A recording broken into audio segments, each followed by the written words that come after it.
This is a Bramble Jam podcast.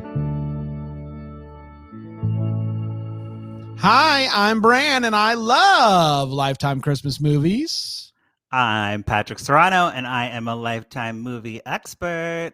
And I'm Dan, and I despise Lifetime Christmas movies. And this is the Deck the Lifetime McCord podcast. Yeah!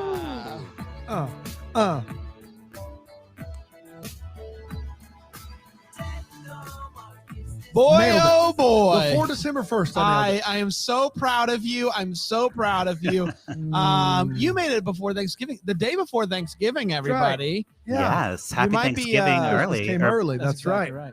You might be traveling today, and we got you covered. We got you covered. Me, Patrick, Dan, I guess. We got you covered with another Yeah. great episode. Patrick, happy Thanksgiving to you. What are you thankful for this year? Well, I'm thankful that Britney Spears was free. Yes. I'm really excited about that. Free Britney! Free Britney. I think that's what I'm most thankful for this year because it just happened and her Instagram is wild. I'm living for Britney with no filter. It's great. In case you were... I don't know anything about. I know about the getting free from the conservatorship, well, but I don't know about the end stuff. If But I'm you here ever for it. had any doubt that somebody was monitoring her social media, there's no doubt now. Are people going, maybe this conservatorship wasn't such a. Are we there yet? Yeah, I think it's going to get there soon. So just remember, we asked for this. We wanted That's this. right. So this That's is what exactly you get. right. This is what you get.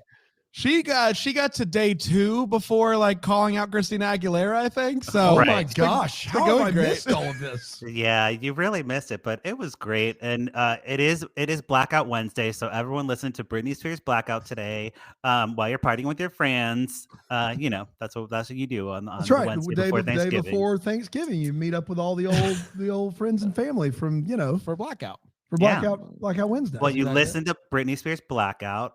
right. I don't know what other people do, but No, that's no, what I, you that's listen. what I Of do. course, that's right. That's right. After this podcast, of Yeah, yeah, course. Right. This is a appointment. This, then Blackout, and then maybe have like 1 or 2 cocktails. Dan, what are you thankful for? Are you thankful for anything? Of course, I'm thankful. How dare you? How dare you? Are you thankful for this? Right I'm now? thankful I don't have to watch these movies. There you go. I'm thankful for Yes. time with Brian and Patrick. I'm thankful for a week off from a lot of what I have to do for a living. So I'm thankful. I'm thankful. Here. I'm thankful That's for you, good. Patrick. I'm thankful that we get to do this every week. This makes It's me so happy. fun. This makes So me fun. happy. It makes me happy. And people seem to really like it, which I was concerned that I was going to really bring this thing down, like ruin the mojo that you two have going. But people seem to like it, so I'm trying to stay out of my way as best I can here, guys. It's funny because I was also nervous. I'm like, I don't know what Hallmark people are going to think about life. I was talking about Lifetime. They're going to be like, Lifetime's stupid, but they're like, Lifetime is stupid, but you make it hilarious. So That's right. That's right. hey, I'll take it.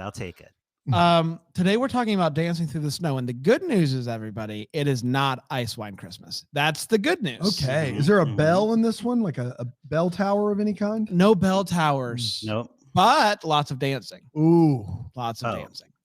The title did not mislead us. No, and I feel like they could have done a different title that is some sort of play on dancing and firemen, but I don't know what that.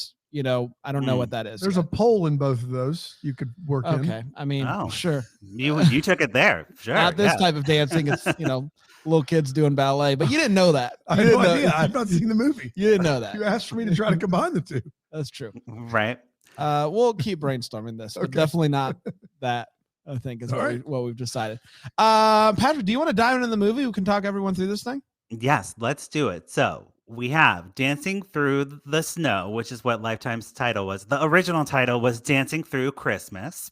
Very similar, Sounds better. right? Yeah, I'm like Dancing Through Christmas. I like that better. But Dancing Through the Snow, there is no dancing through snow. Just so we're clear. Oh, Yeah. really? There is So Christmas. the stuff. title did mislead us. Yes, if you take everything literally like me, then you'd be very disappointed. The movie stars AnnaLynne McCord, my enemy, Wow. yes. Colin Lawrence, and his daughter, Bianca Lawrence. So they're real life father and daughter coming Wow. in, working actors, working together. It's like daddy daughter day at work. So we love that. And Bianca is adorbs. Like, she is too cute. it explains a lot that they're actually father-daughter because I'm like, this is like an actual parent-child relationship, like it's not just the precocious kid being like, oh boy, Christmas. It's like, no, this kid like actually is like talking like a kid would talk to their parent. Like, Yeah.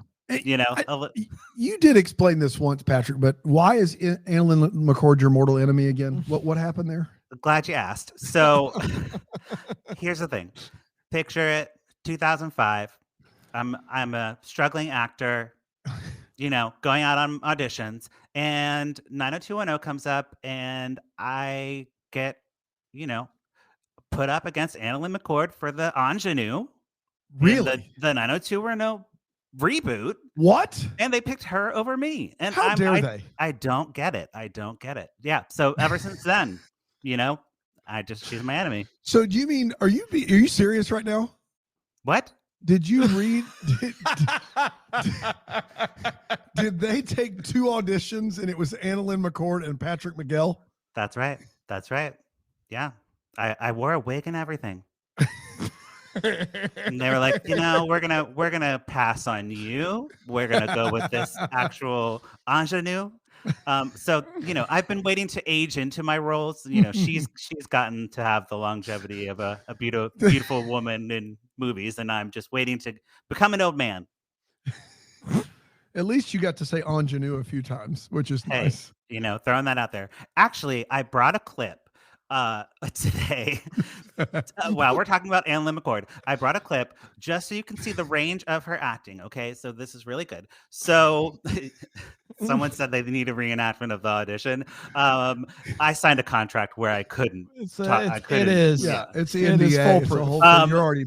So the clip today, guys, is AnnaLynne McCord. Her husband has just disappeared on a Hawaiian vacation, okay? And she wakes up covered in blood, and this is her reaction to that, okay? I'm ready. It's a 13-second clip.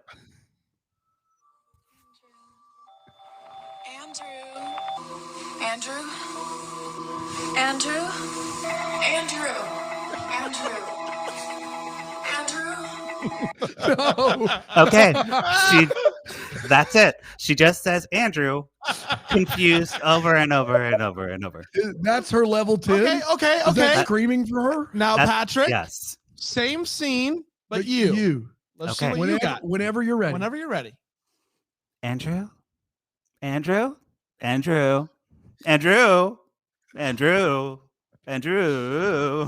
Okay.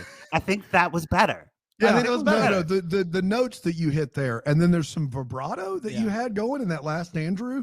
I mean, it's pretty clear who the better thespian is. I mean, It's you for sure.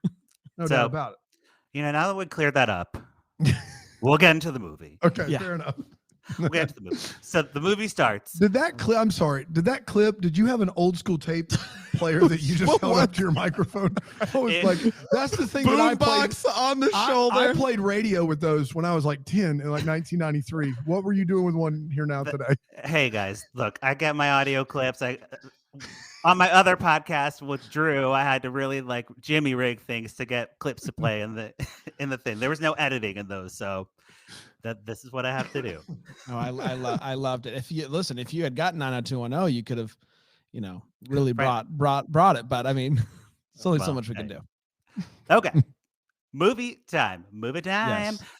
So the movie starts with Lily. She's our daughter, ballerina. She's practicing the dance of the Sugar Plum Fairies. And I know this because I run the Nutcracker every year at my job. So I am very familiar with the music. And I do get triggered when I hear like the song before intermission. I'm like, oh gosh, intermission's coming.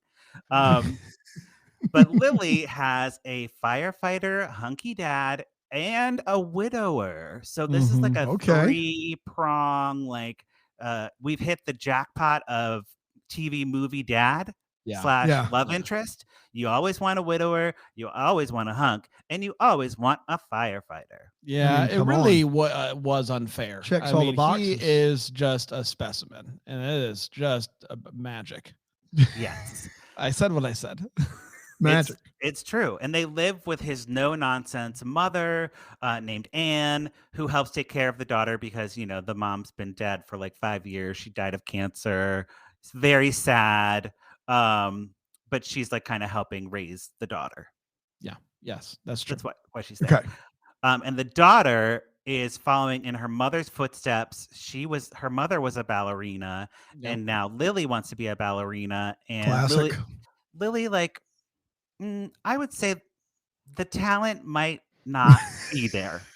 The apple's fallen far from the ingenue tree. Yes, she can't dance on point. Her pirouettes are, they're sloppy. I'm gonna C minus. They're sloppy. Yeah, she needs to learn to spot a little bit better.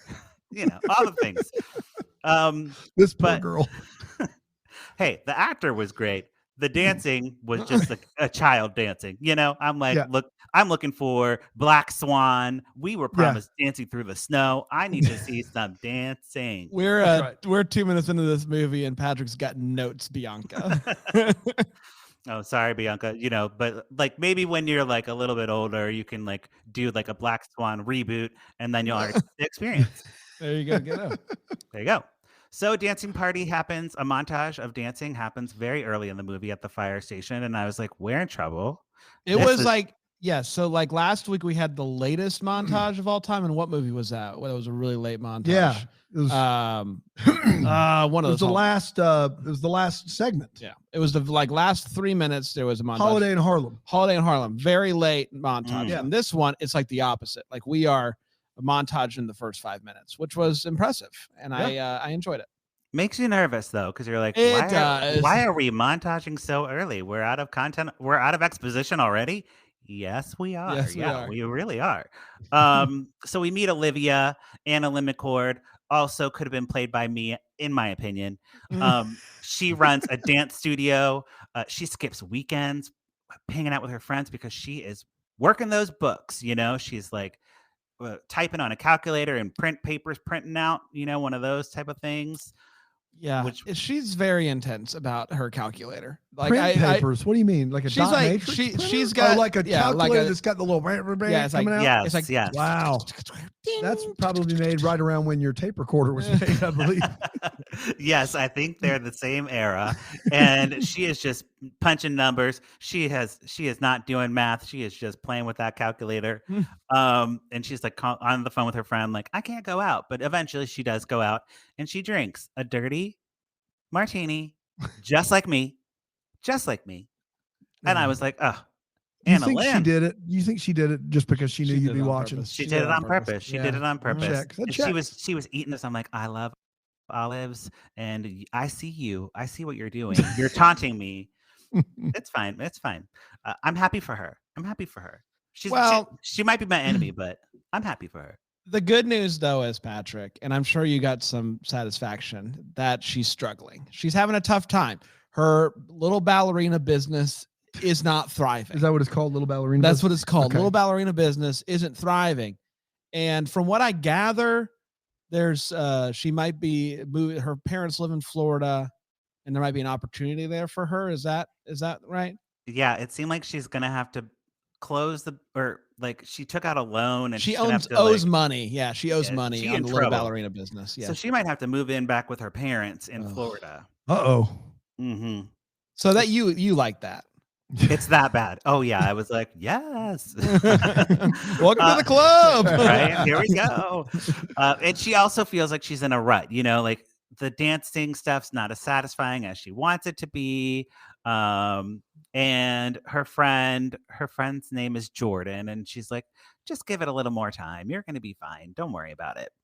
So we get another scene of Lily practicing the Nutcracker ballet in her living room, and Michael, the dad, joins in, and they're having a little father-daughter moment. Mm-hmm. And there's a brother named Noah who films the dancing. The dad's brother. The dad's brother. Yes. Yeah. The brother is filming, and he's like, haha, this was so funny. And Michael's like, don't post that online. Delete it. Get rid of it. I was just having fun with my daughter. And Noah's like, oh, sure. But of course he posted online. Yeah. That's typical brother behavior. Classic brother. Yeah. And of course, the video goes viral. It's got like 750,000 likes or whatever, and climbing, and in like a day. So real viral. They went not viral. Lifetime Hallmark viral. And then viral. by the time he goes from the fire station where he finds out it's at 750 to when he gets home, his daughter informs him it's over 1 million. So it's booming. It's a booming dance fit. Man, Boom Dance Fit. I saw Boom and Dance Fit live. They were so solid. Everyone loves a dad and a daughter dancing, right? I mean, that's like adorable. And he like falls over at the end and they laugh. It's like, it's cute times. It was cute. He's a hunk. So, and he's a hunk, yes. I mean, come on.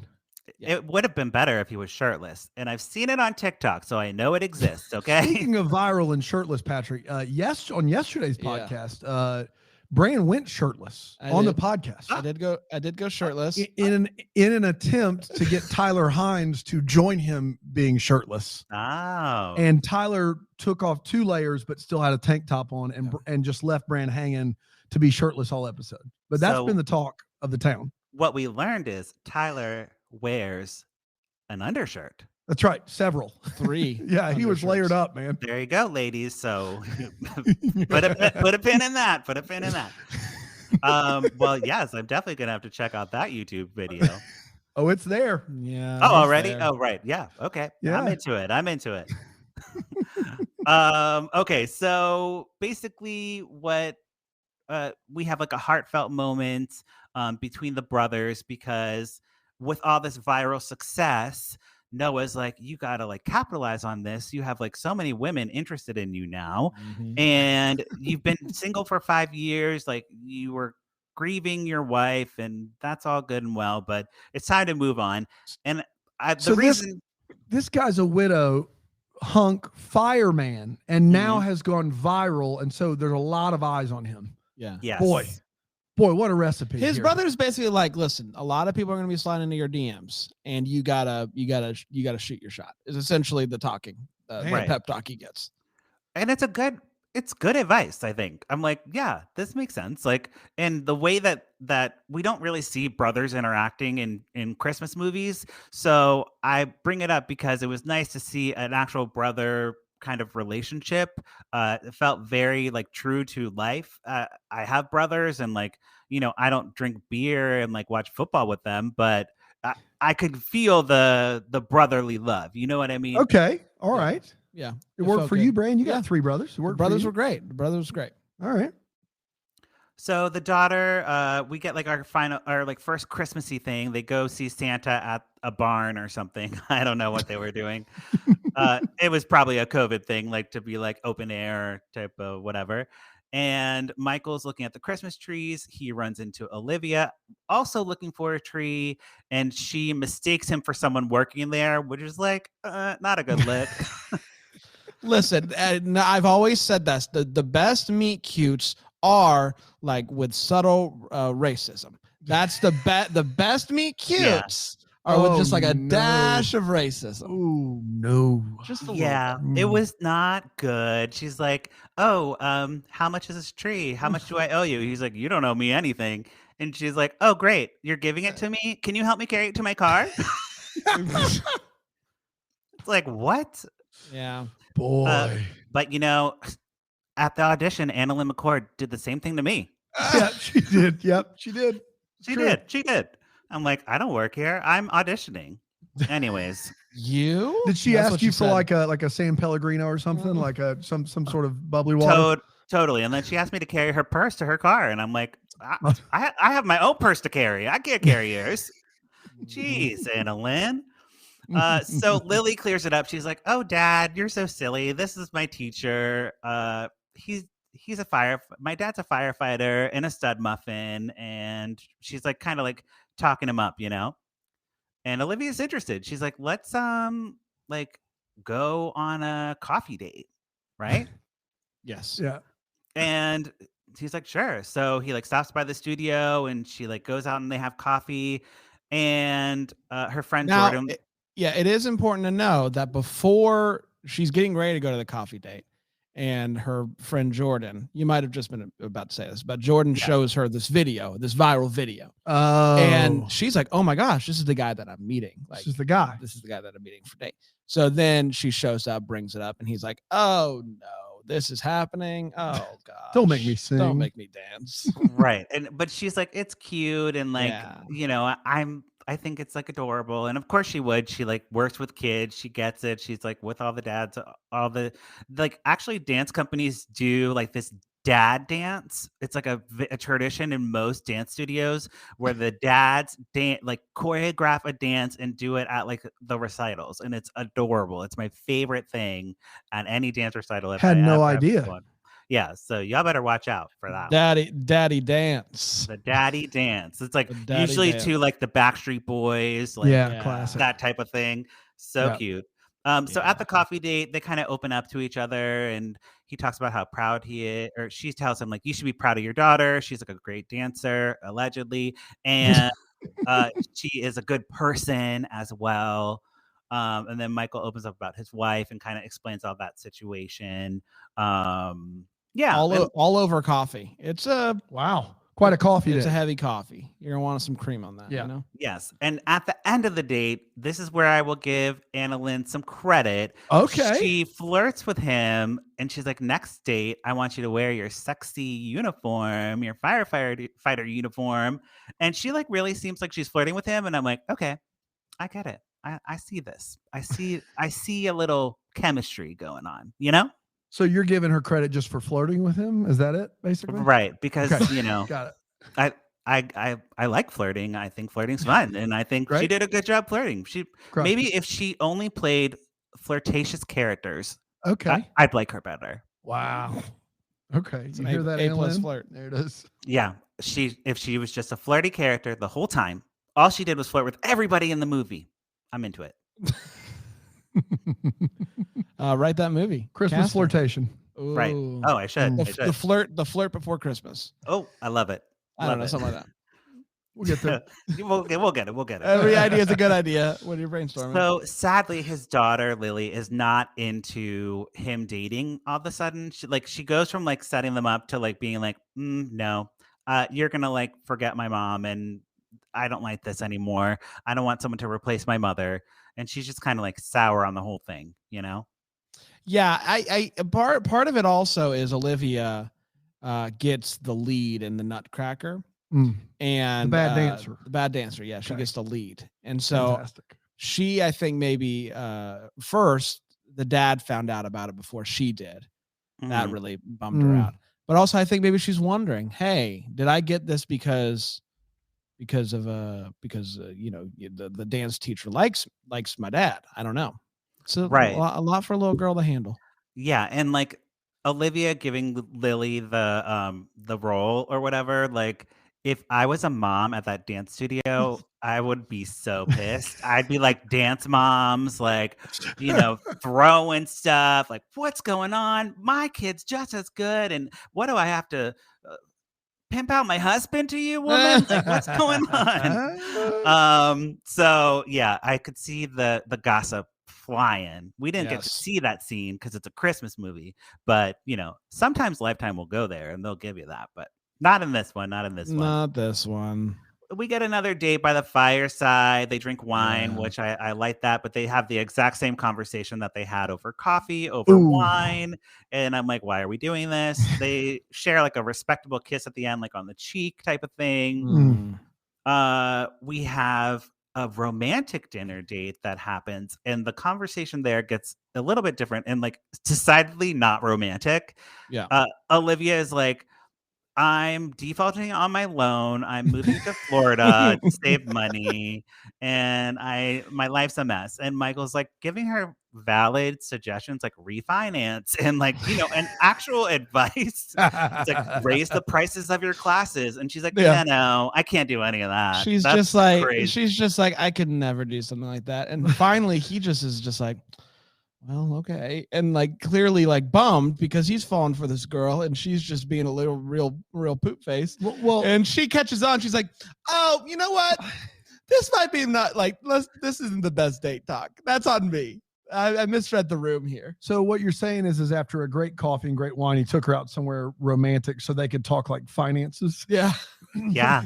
And then she just does it. She's just like, no. He brought his budget to the room that's right. and said, hey, here's what we're doing. And she said, oh, I can't compete with that. All this is leading up to him asking about her extended warranty on her car. Yes. That's all this Right? is. Yeah. It's the long game is what it is. You know, but maybe we should do that on the third date. We talk about our finances. That's right. So, like, I don't know. Like, I'm a dating man out there in the world. So maybe I'll implement that into my next date. So you think third date finances is a good idea, Patrick? You think that's going to go well? I'll try it on my next third date and see what happens. I'll report back. Please do. If it works, you can do like a whole course around that. Yeah. Like no you one can will see that sell coming. this the third date finance plan. Yeah. Taught by Patrick. Like that's, I mean, I'd buy sells that. itself. I'd buy that course. Well, I mean, it does kind of work for them too, because they have a like sexy slow dance and then they like make out like hardcore. It was very hardcore. Like I wasn't sure if I was allowed to watch. Like I felt like I was like watching something like that was very personal to them. They both seemed very into this kiss. Yes. Oh yes. Well, this is a typical Lifetime kiss. You all are Hallmark boys. You aren't used to the steamy. This is normal. This is normal. And for a Christmas movie, they tone it down. So we'd get the kissing and then we'd get the thrusting and the back grabbing in the next scene. But this is implied in Christmas movies at Lifetime, heavily implied at Lifetime. But in the Lifetime murdery ones, it goes all the way. That kiss was wild. Yeah. It was big ones. More than anything you've ever seen. It was more than anything I've ever seen in my life. In your life. Oh boy, you need to watch some more movies that aren't on TV. Yeah. Good gracious. I guess so. I don't know. I felt like I had to repent. Right. Yeah. So after Father, after the steamy McSteamy time, Olivia really puts her foot down and she's like, I don't want you to date her. I'm over this. This is done. Yeah. So Michael breaks it off with Olivia and she's like very heartbroken, which is worse than like being angry, you know, like how TV movies have like the angry like fight. This is like disappointed fight. Yeah. And that, but it's like, what are you gonna do? Like, say, hey, don't listen to your daughter. Like, there's only so many cards you can play there. When the daughter says, hey, I don't want you to date this woman, you kind of just gotta say, yeah, well, that's it. Daughter comes first. Right. So Annie, the grandma, she sets up a girls' day with Lily. They paint nails. Very fun. Small detail, but I love the actor's choice. Bianca, give her credit for this. Blowing on the nails. Love that. I was like, oh, she's blowing on the nails. And it wasn't even on her take. It was on Anne's take. So it's like she's like acting where she's barely in the shot, but I saw her blowing on those nails. I'm like, that is a committed actor. Bianca's like, AnnaLynne, let me show you how it's done right here. Let me just give you a few pointers right here. That's I might not be able to dance, but I can blow my nails. The kid knows nails. All right. That's right. So that I mean, I haven't seen anybody do that in a long time. And that is such a little kid thing to do, blowing on the nails. Love it. Anyways, Anne tells Lily, like, maybe you're being a little bit like selfish and like a brat. And Lily's like, you know what? Fair. You're right. Because like my dad deserves happiness and I don't want to stand in the way of that. So she goes to the fire station. She's like, I'm sorry. You can date Olivia if you want. Look at my nails. You know? How old is Bianca again? Probably like 8 or 9. Right. Yeah. Got it. A fun age, like not like a kid and not like a preteen. So it's like the perfect not like a 13-year-old who's gonna like eat Doritos and then go 13-year-olds are the only ones that eat Doritos. And then go outside by a creek and build a bridge or something. And 13-year-olds 8 and 9-year-olds don't go to creeks and eat Doritos and build bridges. Okay, my bad. Right. How many bridges did you build at 13? This is a true story. No. So there was a behind my house, there was another neighborhood, and that neighborhood had a lake with gators in it because I grew up in Florida.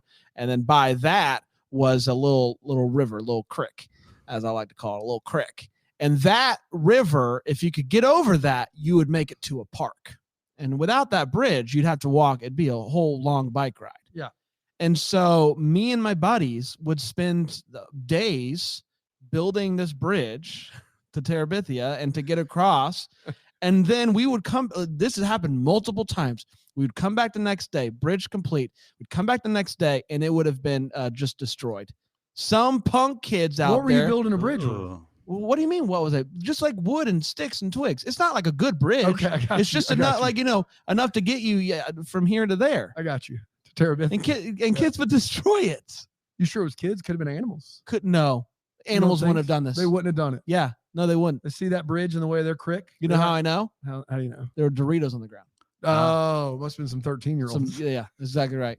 It all comes back to those 13-year-olds. There you go. Doritos. So I'm sorry, guys. I clearly need, something. I'm doing better help, guys. I'm getting there. I'm gonna work through this. We're good. So Nutcracker Ballet happens. Thankfully, we don't see any of it. We just see the bows, That's my type of recital in a TV movie. Yes. The TV movies that just go through the whole recital. No one wants that. Yeah, but I appreciated that, and also that the whatever her name is, the main girl. She said she was getting on a plane right after that recital, and she was not playing games. They are bowing, and she's got her jacket on, and she walks out the door. She ain't waiting around. She's not gonna make sure that all the kids get picked up and stuff. She's like, I gotta go. I'm out of here. I gotta go catch a plane. Yeah, she didn't even leave the keys for the studio. She's just like, I don't care. She's going to Florida. So Olivia's out heading to Florida. We cut to Michael being like, oh no, call her. Like, I have something to show her. He has set up this whole impromptu charity event at the fire station to raise money for the dance studio. We unfortunately see some firefighters doing some really strange choreography, like maybe voguing. I don't know what they were doing. It was very strange. And then some kids come on and they dance too. I'm like, oh boy, here we go. But we're just buying time for Olivia to get from the airport back to the fire station so she can see everything. She's like overwhelmed with like happy feelings, and they're raising money to save the ballet. Yes. It's going to be great. It's his grand gesture to win her back, and he says, that you're home and you belong with me, and he loves her, and then they kiss under some mistletoe, of course, because we have to remember that it's a Christmas movie. That's right. Yeah. And that's the end. That's it. Wow, that's it. We did it. That is Dancing Through the Snow. It's time to pour it up. Or put a cork in it. Yeah. And it's like you forget every time. I know. Pour it out or pour it up. I want to say pour it up. Yes. Pour it up. I want to say pour it up or pour it out, but that's not it. Patrick, I should let you do it. I don't know what I'm doing here, man. Oh, yeah. Okay. So we're going to pour it up or put a cork in it. We'll start with Bran. Or no, let's start with Dan because he didn't see the movie. Ooh, Dan, what are you thinking based on what we described and your imagination? I got to be honest. Guys, I'm torn on this because half of it is you've described, I think, two characters that you actually like in the two leads, which counts for a lot. But the movie sounds like it is very much misnamed and it isn't very Christmassy and doesn't have a lot that actually happens aside from like 3 or 4 dates. And what's going on? That's something good. Yep. And so being someone that doesn't like these movies as my default setting, I can't pour it up in good conscience. Even with the two leads, I got to put a cork in this one, guys. So it's a put a cork in it for me. Not as bad as the Ice Wine Bell Tower 17-degree frost, but put a cork in it for me. Right. Okay, great. And Bran, what are you thinking? I'm pouring it up. Oh my goodness. I like this a lot. I really like the two leads. Those two together, forget about it. I really like the guy. I don't know if I'm sure maybe I have seen him before, but I thought he was really just like endearing. I thought he was really endearing in this movie. Not only as a dad, but also as a romantic interest. Like I felt like it was a very sincere performance, and I appreciated that. That kiss was wow, next level, at least for me. And so I'm pouring it up. Okay, wonderful. So what's his name? Colin Lawrence. You might know him from Virgin River, Riverdale, iZombie, and Battlestar Galactica. So those are shows he's been on, which are all like nerdy shows. I've seen Riverdale a lot, so maybe I've seen him in that. Yeah, probably. He looks familiar. I mean, he's definitely been, and he's like that type of guy where you've seen him and stuff. Yeah.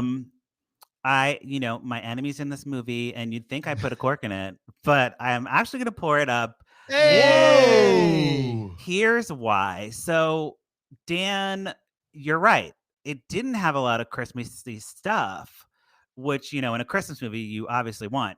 But the way that the characters were flirting and like interacting and like, sure, the finance date, the third date was strange, but I'll take a heartfelt conversation over a flower fight.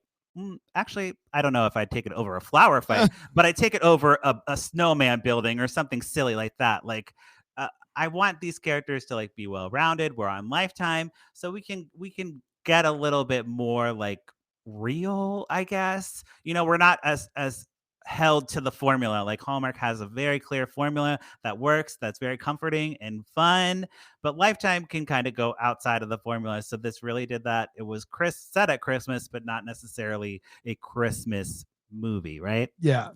So it more didn't like have a romance. Christmas feels. Not a ton of Christmas feels, but I still really, really enjoyed it. I mean, the two of them, I just really liked them together. So yeah, the chemistry was great. Father-daughter was fun. So yeah, pour it up. There you have it. There you go. Apparently, he's Holly Robinson Pete's love interest in the Evergreen movies. That's where I No, he's a good actor. I feel like if I had watched this movie, I would have had the opinion that I had. Like it sounds like, based upon listening to you and then hearing your two, like sounds like the two leads are great. The rest of the movie doesn't actually work, but that was enough for you too. It would not have been enough for me. That'd be my guess anyway. So I feel like it worked out. And I got to skip an 83-minute movie with bad ballet in it. So I'm happy about that. Yeah, I mean, definitely the ballet was the worst part of the movie for sure. Yeah. For sure. Yeah, well, the problem was that she only did ballet in her like walk-in hallway. Like like it was very tight quarters over there for the ballet, which I thought was interesting. But I thought she made do with what she had. And who hasn't danced in their like hallway? I mean, come on. I know I have. No kidding. Little me, Paula Abdul. Let's go. Yeah. We did it, everybody. We did it. Congratulations. Hey. We're back next week with a big one. Reba McEntire's Christmas in Tune. Reba. That's premiering this weekend, Thanksgiving weekend. Boy. And we'll be back next Wednesday with our thoughts on that. Can't wait. Patrick, happy Thanksgiving to you, buddy. I hope you have a great one. Happy Thanksgiving to you and to everyone in the world. That's right. Dan, we'll be back tomorrow, a Thanksgiving Day episode of Deck the Hallmark. Unbelievable. Listen, there's no rest for the weary over here. A lot of people are going to listen tomorrow. I can tell. Oh, it's going to be a big one. Carve the turkey, got the boys on. It's going to be great. Come on. Until then, maybe we'll be the first to wish you a Merry Christmas. Deck the Hallmark is a Bramble Jam podcast recorded live in, that Greenville, South Carolina. Is produced by Brandon Gray. Set decor by Plum Haywood Mall. For more information on all Bramble Jam podcasts, you can go to bramblejampodcast.com. For more information on how to listen to Deck the Hallmark ad-free, you can go to bramblejamplus.com.